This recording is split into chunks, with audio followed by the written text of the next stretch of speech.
ఒక డాక్టర్ గారు తప్పుడు నివేదిక ఇచ్చారని పోలీసు ఎలా చెప్తారు? పోలీసు తప్పుడు నివేదికని అడిగితే డాక్టర్ ఎట్లా సమాధానం చెప్తారు? రఘురామకృష్ణరాజు కేసులో ఇదే నడుస్తాం. వాళ్ళ ముగ్గురు డాక్టర్లు అక్కడ ఒక కమిటీ వేశారు. ఇద్దరు డాక్టర్లు వేరువేరుగా ఇచ్చిన నివేదికలు వాళ్ళకి ఇచ్చినటువంటి ఏదైతే చెక్ చేయమన్నారో అది చెక్ చేసి ఇచ్చారు. ఫైనల్ రిపోర్టు సూపరింటెండెంట్ ఇచ్చారు, గాయాలు కాలేదు అన్నటువంటిది. గాయాలకు సంబంధించినటువంటి అంశంలో తర్వాత మిలిటరీ హాస్పిటల్లో ట్రీట్మెంట్ ఇవ్వమన్నారు. కానీ దెబ్బల వల్ల గాయాలు అని ఉంటే ఆ రోజునే కేసు పెట్టమని చెప్పేది సుప్రీంకోర్టు. ఆ కేసు అక్కడితో క్లోజ్ చేసేసింది. ఆ తర్వాత అడిగారు కూడా రఘురామకృష్ణరాజు దాంట్లో ఫర్దర్, తర్వాత వాళ్ళే విత్డ్రా చేసుకున్నారు.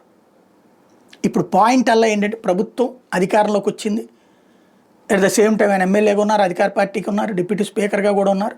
కాబట్టి ఇప్పుడు ఈ కేసులో ఎట్లాగైనా సరే కంటిన్యూ చేయాలి. ఇది ఒక టెంపో కంటిన్యూ కావాలి. డాక్టర్ ప్రభావతి జీజీహెచ్ మాజీ సూపరింటెండెంట్, ఆమెను తాజాగా విచారించిన సందర్భంగా పోలీసులు అడిగింది ఏంటి, తప్పుడు నివేదిక ఇవ్వమని మీ మీద ఎవరైనా ఒత్తిడి తెచ్చారా? అది తప్పుడు నివేదిక కాదని ఆవిడ చెబుతుంది. లేదు దాంట్లో అట్లా చెప్పారట, ఆ డాక్టర్ అట్లా చెప్పారంటే ఈ డాక్టర్ ఎట్లా చెప్పారంటే అంటే నేను రిపోర్ట్ల ఆధారంగా చెప్పాను, రిపోర్ట్లను కావాలంటే రిపోర్ట్లు మళ్ళీ చెక్ చేయమంటే చూద్దాం.